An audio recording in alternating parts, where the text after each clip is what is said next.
zapravo kratkim objašnjenjem što bi to bila škola heraldike koje sam već dugogodišnji voditelj, a što se tiče same teme današnjeg izlaganja, bit će riječi o takozvanom, citiram, najstarijem poznatom grbu Hrvatske. Dakle, što se tiče škole heraldike KLIS, riječ je o edukativnom programu koji je nastao u suorganizaciji Udruge studenata povijesti Toma Arhiđakon ISHA Split, koja djeluje pri Filozofskom fakultetu u Splitu, i povijesne postrojbe Kliški uskoci, a taj edukativni program počeo se povremeno održavati u prostorima tvrđave Klis početkom listopada 2016. godine. Dakle, škola heraldike nastoji nakon desetljeća zanemarivanja i uglavnom nepovoljnih povijesnih okolnosti tijekom 20. stoljeća ponovno oživjeti heraldičku praksu i teoriju u lokalnim i širim društvenim okvirima. Osobito budući da zasebni kolegij heraldike na Sveučilištu u Splitu, za razliku od primjerice Filozofskog fakulteta u Zagrebu, nikada nije zaživio, ovim nizom izlaganja i radionica nastoji se ispraviti i taj nedostatak.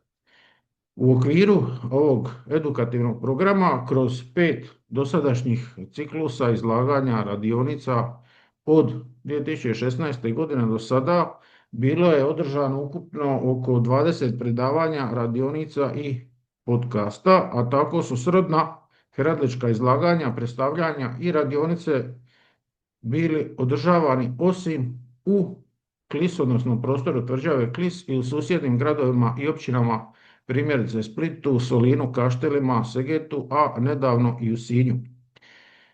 Što se tiče najvažnijeg cilja tih aktivnosti jest zapravo približiti publici, sudionicima kao i svim zainteresiranima što heraldika kao pomoćna povijesna disciplina izučava i koja su njena pravila, kako nastaju grbovi, odnosno na koji se način heraldičko znamenje oblikovalo kroz prošlost, osobito s obzirom na zemaljske i nacionalne grbove, koji su naravno u današnjem vremenu najprisutniji i najprepoznatljiviji primjeri heraldičke prakse.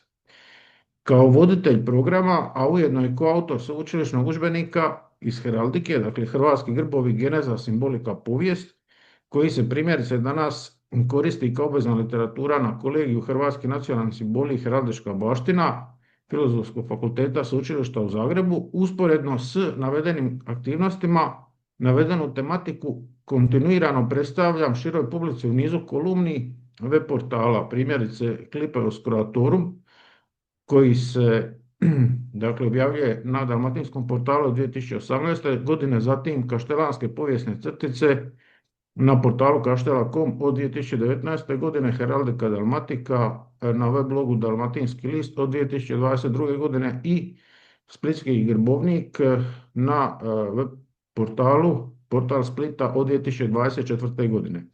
Upravo na online člancima jedne od tih kolumni, dakle Clipeus Croatorum, temeljim i ovu današnju prvu epizodu serijala sličnog naziva, dakle Clipeus Croatorum, tragom hrvatskih grbova, i to pod naslovom takozvani najstariji poznati grb Hrvatske, podrijetlo, povijest i simbolika.